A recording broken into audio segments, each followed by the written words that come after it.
একাঙ্গী চাষে নলহাটির কৃষকদের উজ্জ্বল সাফল্য, লাভের আশায় হাসছে বিলকান্দি গ্রাম। ধীরে ধীরে নলহাটির কৃষিক্ষেত্রে ছড়িয়ে পড়েছে নতুন আশার আলো। একাঙ্গী চাষে ইতিমধ্যেই সাফল্যের মুখ দেখছেন নলহাটি ১ নম্বর ব্লকের বড়লা গ্রাম পঞ্চায়েতের অন্তর্গত বিলকান্দি গ্রামের কৃষকরা। এটি আদার মতো দেখতে এবং এর কন্দ রান্নার কাজে সুগন্ধ যোগ করতে ব্যবহৃত হয়। একাঙ্গী চাষ লাভজনক হওয়ায় দিন দিন এর জনপ্রিয়তা বাড়ছে। এই অঞ্চলে বেশ কয়েক বছর আগে শুরু হওয়া একাঙ্গী চাষ এখন কৃষকদের মুখে ফিরিয়ে দিয়েছে হাসি। স্থানীয় কৃষকেরা জানিয়েছেন, এখনো পর্যন্ত কোনো প্রাতিষ্ঠানিক প্রশিক্ষণ ছাড়াই তারা এলোমেলোভাবে এই চাষ করছেন। তবুও লাভের মুখ দেখতে শুরু করেছেন তারা। তাদের আশা, যদি কৃষি দপ্তরের পক্ষ থেকে সঠিক পরামর্শ ও প্রশিক্ষণ মেলে তাহলে এই চাষ আরও সফল ও লাভজনক হবে। একাঙ্গী চাষী সৌভাগ্য রায় বলেন, আমরা এখনো জানি না কখন সার দিতে হয়, কিভাবে কীটনাশক ব্যবহার করতে হয়, তবুও চাষ করছি। যদি প্রশিক্ষণ পাই তাহলে অনেক ভালো ফলন হবে। তিনি আরও বলেন, একাঙ্গী ঠিকভাবে চাষ করতে পারলে প্রতি কাঠায় ১ কুইন্টাল ফলন পাওয়া সম্ভব। এখন সেটা হচ্ছেও না, তবু লাভ হচ্ছে। প্রশিক্ষণ পেলে লাভ বহুগুণ বাড়বে। এই ফসল নিয়ে কৃষকদের আর বাজারে যাওয়ার দরকার পড়ছে না। বাইরে জেলা থেকে ব্যবসায়ীরা নিজেরাই গ্রামে এসে একাঙ্গী কিনে নিচ্ছেন। বর্তমানে প্রতি কুইন্টল একাঙ্গীর দাম প্রায় ১৩ থেকে ১৪,০০০ টাকা। তবে কৃষকরা এখনও জানিয়েছেন, একাঙ্গী চাষে যথেষ্ট খরচ ও খাটনি থাকে। সরকার যদি সার ও কীটনাশকের দাম কিছুটা কমায় তাহলে কৃষকের লাভের পরিমাণ আরও বৃদ্ধি পাবে। উল্লেখ্য, বড়লা, তৈলপাড়া, বিলকান্দি এলাকায় একাঙ্গী ছাড়াও পটল, কচু, আলু, কেন্দুরি সহ বিভিন্ন ফসলের চাষ হয়। এখানকার মূল বাজার নলহাটি ছাড়াও কাছাকাছি কয়থার হাট, সেখানে সপ্তাহে ২ দিন হাট বসে, যেখানে কৃষকরা তাদের ফসল বিক্রি করে থাকেন। বীরভূমের নলহাটি থেকে নিজস্ব প্রতিনিধির রিপোর্ট, আনন্দ বাংলা 24x7। এই একাঙ্গি চাষ করি আমরা চৈত্র বৈশাখ মাসে। একাঙ্গিটা আমরা লাগাই। একাঙ্গি লাগে আমাদের কাঠা 5 কেজি করে লাগে। আবার এই লাগার পর জোড়া টোড়া যেসবগুলো লাগে রাসায়নিক কীটনাশক এগুলো দেওয়ার পর ছিট লাগে। তারপরে আমরা পরের বছর 1 বছর বাড়াবো, ওই চৈত বৈশাখে মালটা তুলি। ওই মালটা তোলার পর আমাদের লোক আসে বাহির থেকে কিনতে, ওদিকে মালটা আমরা বেচে দিই।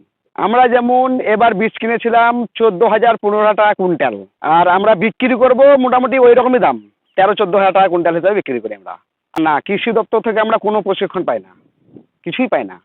এই ব্যাপারে বলবো সরকারকে, যাতে আমাদের কিছু ব্যবস্থাটা করে, আমরা যাতে কিছু সাহায্য পাই এই চাষের জন্য।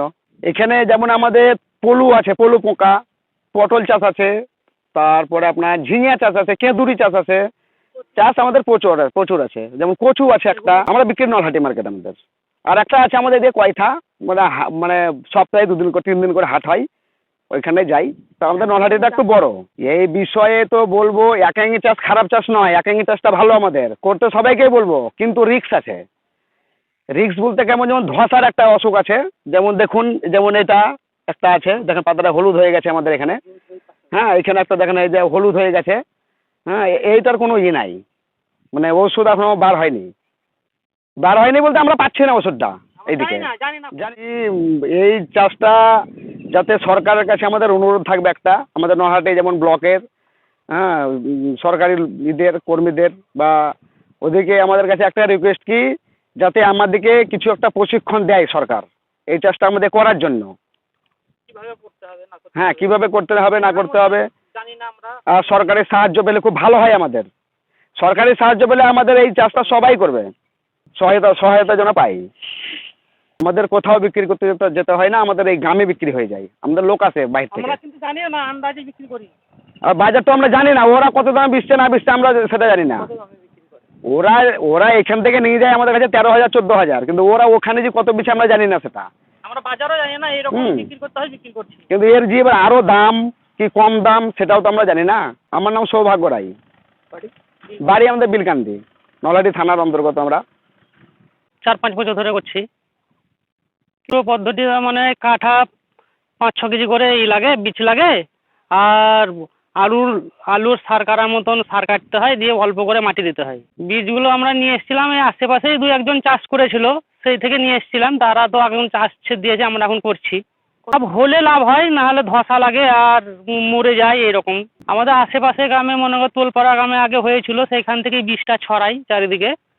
তারা করতে পারিনি। আমরা কিছু কিছু করে বীজ এখান থেকে নিয়ে এসে এখান থেকে মনে করেন এক আধটুকু করে লাগিয়ে এখন লাগাচ্ছি মনে করেন 10 কাঠা, কেউ 1 বিঘা। করতে আমি কেউকে মানা করবো, কেউ কেউ চাষ করতে মানা করে, করতে পারলে পয়সা আছে আর না করতে পারলে পয়সা নাই। আসলে আমরা এখনো পদ্ধতি বুঝতে পারিনি। আমরা যে লাগাচ্ছি তা এখনো পর্যন্ত পদ্ধতি জানি না যে কেমন করে লাগাতে হয়, কিভাবে কি বীজ দিতে হয়, এর কি বীজ আছে, কি আর পদ্ধতি কেমন।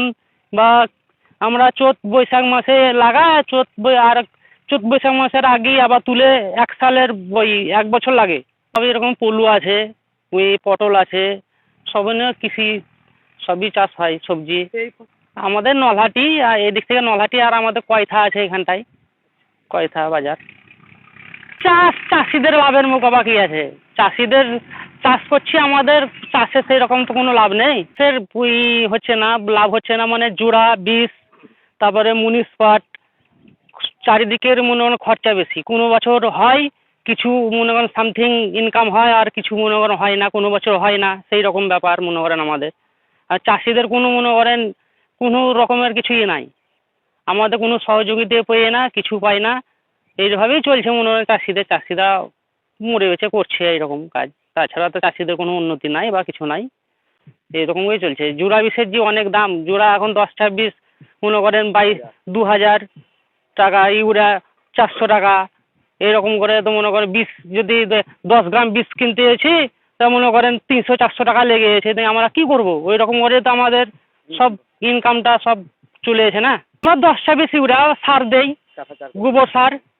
কত কি পরিমাণে গোবর দিয়ে বিঘা মনে করেন 1 বস্তা 10-26, 20-30 কেজি ইউরিয়া। আর বীজ লাগে মনে করেন কে ঘাস মারা বীজ দিতে হয়, লিরাত হয়, লিরুন করতে হয়। আমার নাম ছোটন মণ্ডল, বিলকান্দি বাড়ি।